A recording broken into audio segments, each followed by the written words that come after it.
In July 2021, Joe Fowler and his wife Pat made a trip from Myrtle Beach, South Carolina to visit Richmond Area NTRAK in Ashland, Virginia. On arrival, Joe ate dinner and rail fanned with us at the Iron Horse restaurant in downtown Ashland. Joe was on a mission to run trains on the Blue Ridge and Western Railroad, built by Richmond Area NRail with members of Richmond Area NTRAK. And Joe had a second mission to deliver his 2-module set to the custody and safekeeping of Richmond Area NTRAK. Preserving the legacy of NTRAK and the spirit of NRail, Joe explained everything about his modules, including the backstory, to the eager and listening members. Ride along with us as Joe tells the story of Buncher Railcar Service in Ruesens, Virginia. Buncher Railcar Service, Lynchburg, Virginia, James River Division. These 2 modules have been selectively compressed to represent Buncher Railcar Service circa 1986. Located in Lynchburg, Virginia from 72 to present, the company services and repairs mostly tank cars. The area where Buncher is located has also been known as Ruesens, a small community. It had its own post office, church, school, a C&O depot, and even a small jail. From the late 1950s up to the very late 60s, IMC owned the plant that produced manganese. Before IMC, E.J. Lavino owned the plant and did the same business, that is, manganese production. The steam locomotive that worked at Lavino plant may be seen at the Roanoke Transportation Museum. Oriskany Iron and Ore Company worked there for many years also. During the Civil War, a foundry at the west end of Buncher made nails. I think the name of the company was the Virginia Iron and Nail. And of course, the C&O Railroad, the Chessie System, and the CSX have been passing the plant for years. Thank you. Read by Joe Fowler. We have fellow members. Hey, Bill. Introduce us to our friend. Who's joined us here today? What's your name? Joe Fowler And from originally Lynchburg, Virginia. All right, what are we doing here today? What is this big box on the floor? This is my coffin. Originally was called Buncher Railcar, Yep. and Matt Schaefer decided to call it the Ruins, and then it became Ruesens, which is the actual name of the place. So you're telling us this is 2 NTRAK modules coffined together. Yes. Each of them are 6-footers or 4-footers? 4-footers by 26-inch, not the normal 20. All right, so what do we do first? You're going to show us how to unpack this coffined module. There's a washer on both in and out. Now, do we already have the legs for these? Right Yes. there. Right there. Awesome. You get 2 on the other side. I don't know if we'll do both of them at once or not. Do you take all of them off at once? We can, we just have to make sure that we're holding on to the The backboards. the back module. Okay. So is that just a protective panel? The end plates, yes. End plates are protective panels. Okay. locks them together. Oh, okay. And I honestly think for this club, doing this is probably give you more space in the trailer. Although the last time I saw the trailer, you probably could have put another 50 modules in that thing. All right. Here it comes. Help out. Wow. You got a trash bucket back here, guys? Legs are right behind. Geographically east, Yep. this is geographically west. All right. So what we're going to do is we're going to get them up on legs, and then we'll rotate them into the correct position. Yes. Each human came up with the idea of magnetic mounts for the curtains. So there's, I mean, if the club wants them, fine. If the club, We use magnets. so that's what we use them for. Yeah, that's good. Excuse me. Centering pins. Centering pins. That's good. This one doesn't feel like it's in. Oh yeah. Okay. And that's These, how we used to load them into the truck, Like into wooden the trails. dolls. These 2 line up Want with to come out of that? Tom's end. holes. Line straight up. And I can tell you right now, the legs They'll come are around. off. There you There go. you go. Okay, so If you're going to Good idea. level both modules together, do it at this point. You can use any of these tracks to level. Do not use red and yellow. Do not use blue. If you're doing single, do not use blue. As you can see, it's elevated. But everything from this point is on the same level. Everything from about here is on the same level. So these are elevated. This is elevated on the ends. So Joe, you were telling us a story of Matt Schaefer. Matt Schaefer. Pick us up from that story. What's the story of this module and the scenery? We were doing a show in Dulles, and Matt says to me, when you're building your modules, I actually called him and I said, Matt, I want to put some Super L in my Ruesens. He says, oh, you mean ruins? Okay, I'm not going to argue with an old man. And it stuck. Ruins. So he says to me, anything inside that half piece of track is your business. You do what you want, as long as the trains run. And so there is a little bit of Super L on the outside track. You'll have to pick it up a little bit, you know, like a long shot like you're doing. You might see it. So the NTRAK standards are red, yellow, blue, and then the green. And what you're now referring to is Super L on Super elevation. on which line? Red. Red line. Okay. I don't know that I did it to the yellow line. I know it's on the red line. Okay. All right. So now, what is the story of Ruesens? Did you work there? Yes. All right. Tell us about that. 9 years. 9 years. Originally, way down here, there's a dam. I have pictures for you. There was an electrohydro plant, and the Oriskany Iron and Nail plant was down in this area. Okay. They also had a plant up at near Rock. Then it became Lavino's. Lavino's was a manganese plant. Okay.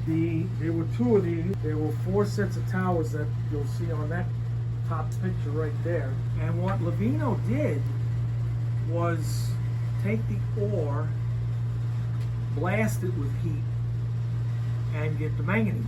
Okay. The byproduct, which was very porous, basically just waste, would be run down as far down as the plant was. And incidentally, the actual plant itself was a mile long. Buncher himself sold off some of the bottom. But they would take dump trucks, they'd run them up on these things here, and the cars would dump the slag, and the dump trucks would take it down the river and put it in the river until finally somebody said, this might not be a good idea. You know? So a lot of the bed from roughly here to even the storage yard was the porous leftover slag. And then Jack Buncher, who was a part of Three River Stadium in Pittsburgh, decided to make Ruesens. Ruesens is the original town that this is based on. Okay.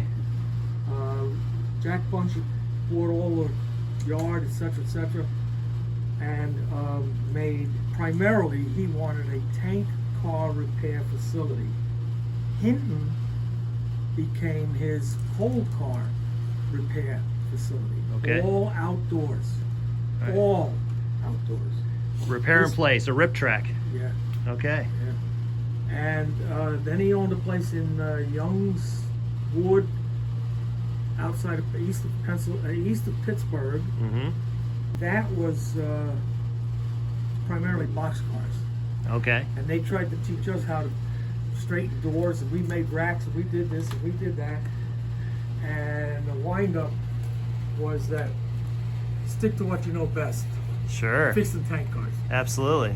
So for the first 6 years of my career, I was a welder, car knocker. Everything on here is proto. Except for this building, it's not long enough. This is the exterior paint shop. There is in one of the boxes, there's an exterior sandblast that goes here. This was the original switch house. This is what they call the safety lab. And when I became an inspector, looking east was my desk, my office. Okay. The high pressure dome that is on the lift in one of them boxes. I cut the dome off a fish belly tanker. That's the hydro dam. This is looking from an apartment complex up on a hill. I don't know how many of you ever heard of Galen Harper. That name's familiar. He was the ticket agent for Amtrak in Lynchburg. He took this picture, and there's a White House somewhere up on a hill. Yeah. That's where Galen lives. Wow. I asked him to shoot me this photo, and I would print it off on the computer. It might need updating, but That's a good photo. yeah. These are the delicate parts. That's why they're still in the boxes. Sandblasting, This has been actually modernized. It's been resheeted. Sandblast. It's been all recited, again selectively compressed. This is about 2/3 the actual length, and it's about half. And what you're looking at is the back wall, but it would have been another 20, 30 feet that way. So that's on here? They'd come up the ramp and dump manganese, and in turn it would go into these blast furnaces.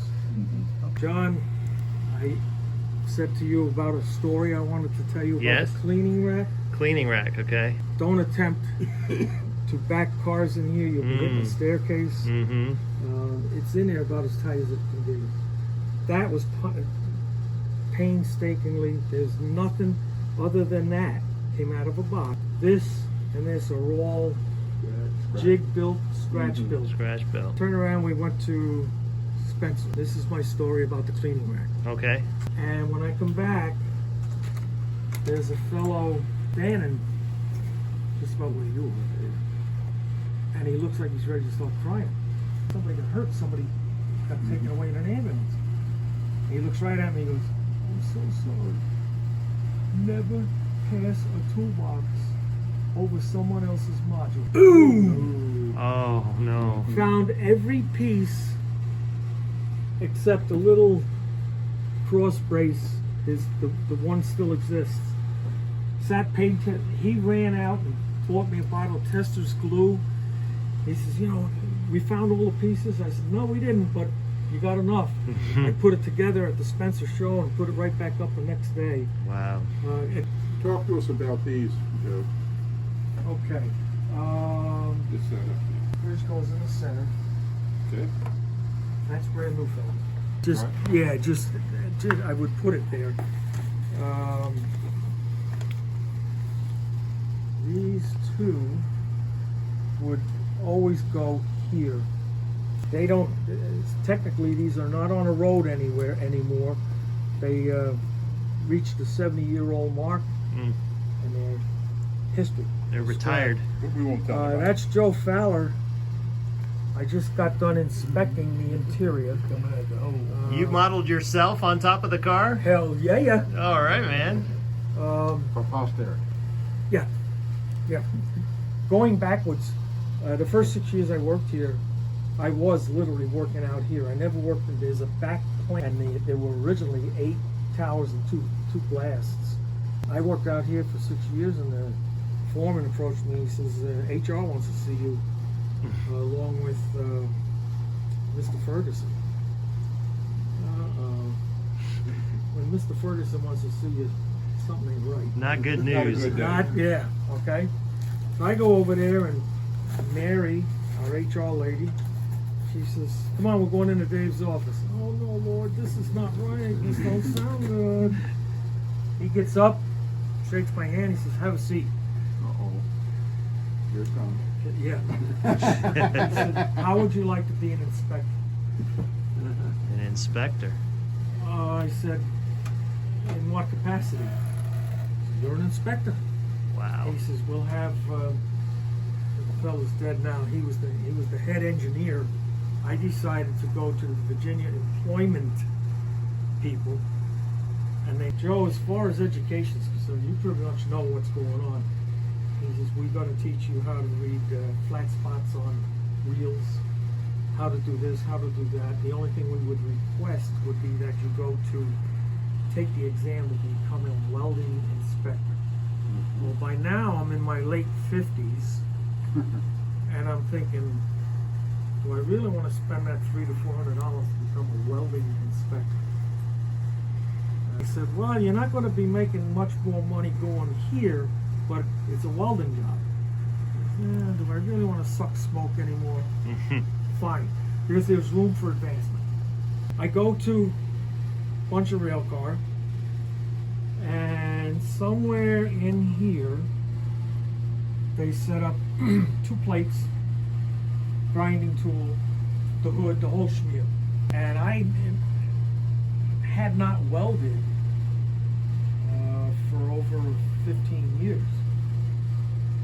So the guy says, set up your machine. I went over, cranked it all up, got started, ground out my plates, I grind them all out, run 1 inch on the back side, 1 inch on the front side, I get on my knee and I'm going like this. And I got maybe 1.25 inches, 2 inches of overhead. Guy says, when can you start work? And the rest is history. That's awesome. There was a morning, I think I told you, Yeah. cross over, this is all parking lot for the workers. So standing here and I'm looking to the west, looking to the east, and I look at the plant and I said, Father God, give me the strength to model this. Again, please, I don't want to sound religious or any of that stuff, but he gave me a gift. Yep. And so far so good. Speaking from the heart, telling the story. It's a Yeah. life story that's obviously full of micro stories Yes. that need to be told, and they are told scenically, Yep. aren't they? Yeah. Oh, this is, if the club wants it. Technically, I just... Where did that go? Where did you set that? It didn't. Oh, it was, didn't. It was on my home layout. Okay. And it's painted, and I felt, I can't use it on my home T-Track model. Sure. So if you guys want it, fine. If not, Thank you. I'm sure Extra. we can find a... We like extra. I got some extra... Track nails? No, the plugs. Oh, yes. Okay, thank you. These are your welding shacks. There would be 2 mobile welders. They were actually 40s. I over the years got lazy. I should build 2 more. Technically, 1 went here, 2, 3, and 4. And each shed had 2 welders in it. How about that? Let's see what we got here. Oh, this is just a... I was going to put this on a flat car. That's what I Okay. was going to do this. Okay. You can use this as a static display. Mm-hmm. You might have to put trucks under it. What's in that tank? Tank of what? It's a GATX, and it was probably a corn syrup. Okay. Sidebar, here's another little story within a story. Cargill was the first company to ask Buncher to get 3/16 braided cable, X amount long, with a self-slipping, I want to say lead blocks. So picture, if you will, like this, and on this end is a lead something. You would run it through the safety valve on the bottom. Anyway, you look at your shorter, smaller tank cars and you'll see they have a drop valve on the bottom Mm-hmm. and the safety valve on top. What you would do is take this cable and weave it. We'd have to drill the holes in the 4 bolts holding the safety the drop valve in place, and you would weave it and then run it through this. It's a safety device. Yeah. during or after 9/11. Okay. And you would do the same thing for manways. You would have to do at least 3 bolts. And the cable would be longer, so you might hit this bolt, and this bolt, and then lock it. And the safety valve would be the shortest. You'd run it through 1 bolt, so that nobody could tamper with Cargill's syrup cars or corn cars. Yeah. Okay, so that's a throwback to 9/11. Sure. It was Just like a safety wire. yes, Yeah. exactly. Right. The ISO tanks were worked on down here. Joe, in his infinite wisdom, didn't leave enough room, so now the ISO tanks get operated on or worked on up here. Okay. We would take them. I made the spine cars for them. Yeah, show us the card. Very good.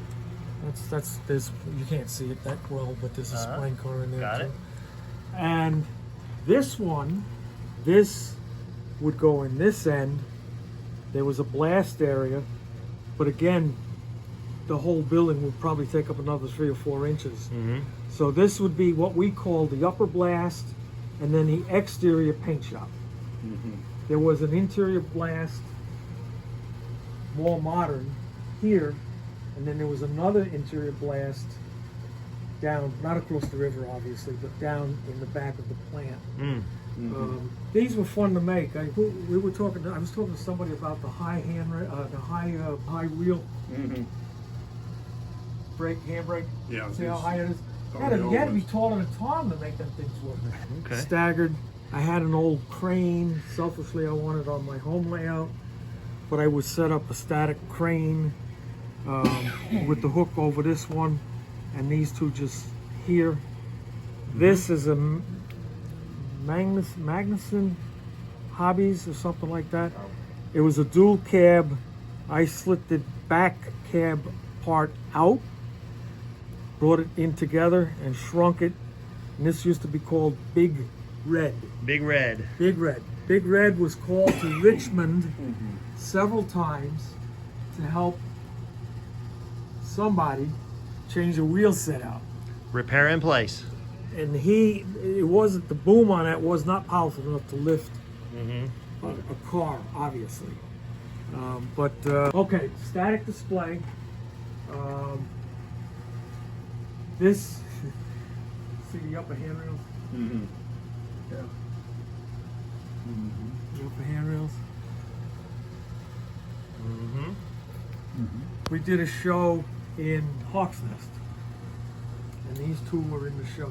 Guy did a branch line came down, and it geographically it runs just like this around the river. I couldn't find this car. I would roughly between 15 and 20 tank cars for display. So I'm looking, and the fellow says to me, "Joe, are you looking for a tank car?" I said, "Yes, sir, I am." He says, "It was in a wreck." I said, "What?" "Yeah," he says, "It kind of fell off your layout." I said, "How does a tank car in here?" He says, "You don't want to know." So it was on this, so that was there. So again, another static display, wherever you guys feel comfortable. Yeah. This is a gift. This was going to go on my home layout. So that's more If you extra. can use this, Thank you. fine. All right. So is this the setup? Are we looking at? You're pretty Everything? much looking at what Awesome. it could be. Okay, explain to us. You've got pictures and placards and explanatory stuff, right? Which we've been looking at this whole time. Yes. This is a picture. This was taken November of '90. There was a handrail in front of here. This became the stencil shop. Okay. And stenciling, like anything else, oak tag, but it was quite a thick millage. And they would literally punch and or knife out, let's say NATX 1, 2, 3, 4, 5. And then they finally got these big punches, and that's all the guy would do is and then they would take them to the cars, the tank cars in particular, and one guy would stand at the far end, the A or the B end, and you snap your drop line, and that's how you put your Oh, okay. stuff on. Yeah, of course, course, like anything else, modern technology takes over. Now all you got to do is peel the back, line it up, snap the line again, and they got these little flexible plastic, Right. just like this, press it on. And All right, Joe, I'm going to ask you a question about operations. You obviously, we've talked about the mainline track. Obviously, there's all these shorter tracks, but how did you operate this layout? when the rest of you, and I apologize for missing a lot of nighttime ops when up in Danville? Danville. Mm-hmm.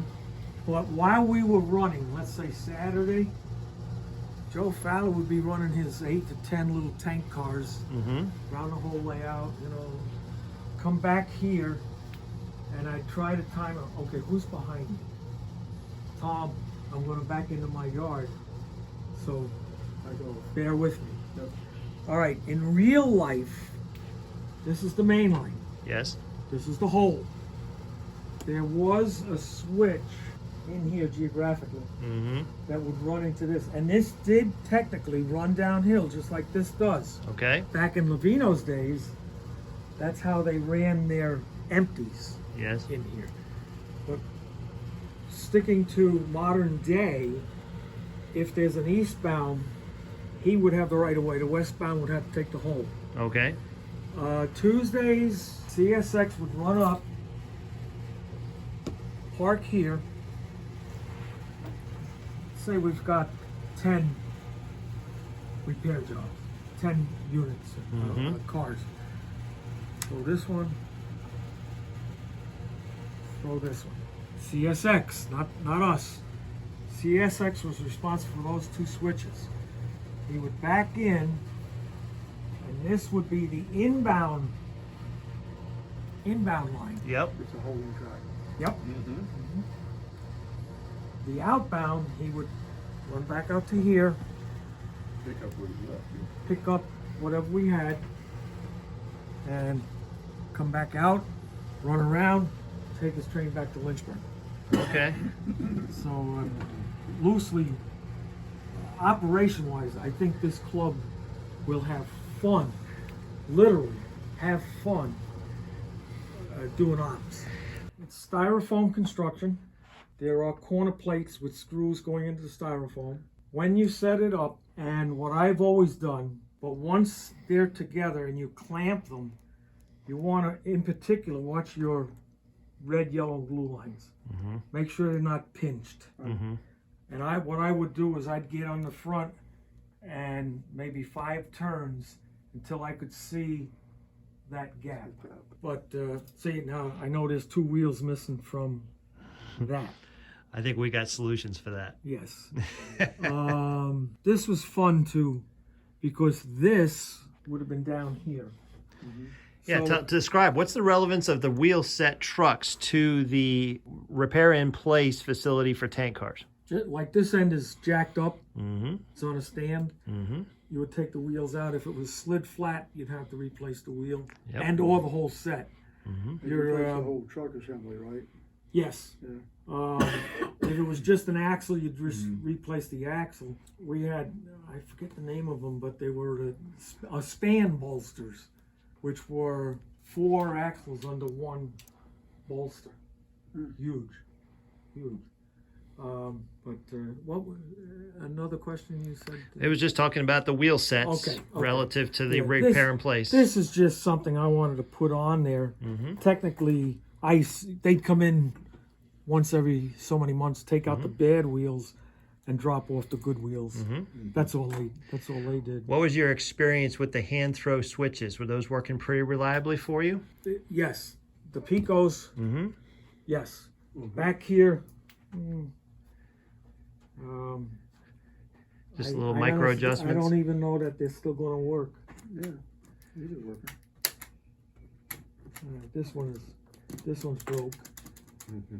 And I'm not going to blame anyone, but when guys would get together and say, "Hey Joe, can I park my engine? Can I do this? Can I do that?" Yeah. Like anything else, somebody reaches in, and instead of using the yellow code for a push button. Right. You know. Yeah, they just mash it. Yeah, you know, and it happens. I mean. Yeah. But. Well, the modules have found a great home, and Yes, we that's will. what I wanted. We will This be is looking truly forward what I to wanted. adding these to the displays. The creek really does look good. Your initial description that you were Yeah, very I was worried worried how about that was that going to turn being out, but tore up. it looks like a cloudy Virginia creek. It really does. Somebody said that to me years ago. Uh-huh. The hardest thing to do was to pour around the island, Yeah. and that's before I even put the trees and everything on it. But to know that is uh, poured over top of what is the base. This is not on a wood base. It's on foam. Styrofoam on top of the wood frame. That makes it very lightweight. And the next time you turn it over, you'll see the holes where the hot, that was the pelletized easy water. Oh, okay. Yep. So you had to heat it up Right. and then get it in there as quick as you could. Well, So that suggests that the repairs to cracked water can also be done with a heat gun. Is that Yes. true? Yes. Okay. Actually, I was going to experiment. I want to see if I can. I was telling somebody about using a hairdryer on my bubbles. You telling Wayne? Yeah. I think I described pretty much everything. Again, exterior blast, exterior paint, safety lab. Basically, that's where we had our safety meetings. Your inspection house. Inspection house, brakeman boxcar. Guy literally, all he did was work on the air brakes. Time clock / years ago switch tower. Boiler house for the cleaning rack, weld machine Right. shacks, shed, whatever, and of course an outside blast for interior of cars. Mm. Their big claim to fame was doing interiors for DuPont out of Newark, Delaware. Yeah. That was our big. We lost that contract to them. And for the what they call the cherry top tanks, Right, it's in the picture. they would back the slag cars up here, Oh, okay. drop it into a dump truck or two. The dump truck would literally take it right down the river, You dump it in the river. and then it got so Yeah. full that they could actually back over their own slag and get it out into the It's a lot deeper of part fill, of the a river. lot of fill. So this is a way of. So this track was basically elevated. Up to Was this was originally elevated. Okay. I don't know about present day, but when I worked there, this was all scrap pile. Okay. They would literally, if a tank car came in and an insurance deal wasn't made, they'd literally scrap it. I mean, a guy would spend days just torching. They might save certain parts of it, the Yeah. brake rods, the handrails, maybe the head shields might get saved, but the rest of the tank would be destroyed, scrapped. Was there And was there a lot of scrap throughout the complex? no, mostly they looking at- tried to keep it down this end Yeah, as much as looking possible. at the picture, Yeah. you just got some items. You know, Yes. Just willy-nilly. And I wished I would have had a shot going east towards Lynchburg because it would show that trestle. So Lynchburg was east of this. Yes, yeah, this Okay. way. So this is But east. when you're coming that's in west. from on 460, You would be. you're on the east side, Yes, correct. right along the river. Joe, Painstaking. I think I can summarize all of our reaction to what you just said is that we're enormously grateful that you have brought these modules to us. You've deemed us worthy to be custodians of this. We will be setting this up into our setups and layouts, and we'll take care of everything. And we're just so grateful that you have brought it to us. So awesome. Guys, I'm going to go ahead and wrap up this video. But Joe, thank you very much. Give everybody a thumbs up. Thumbs up, guys. Let's show. Thank you, Joe, so much. This has been awesome. With that, we all left the depot next door and got back to running trains on the Brew Railroad. Thanks for watching.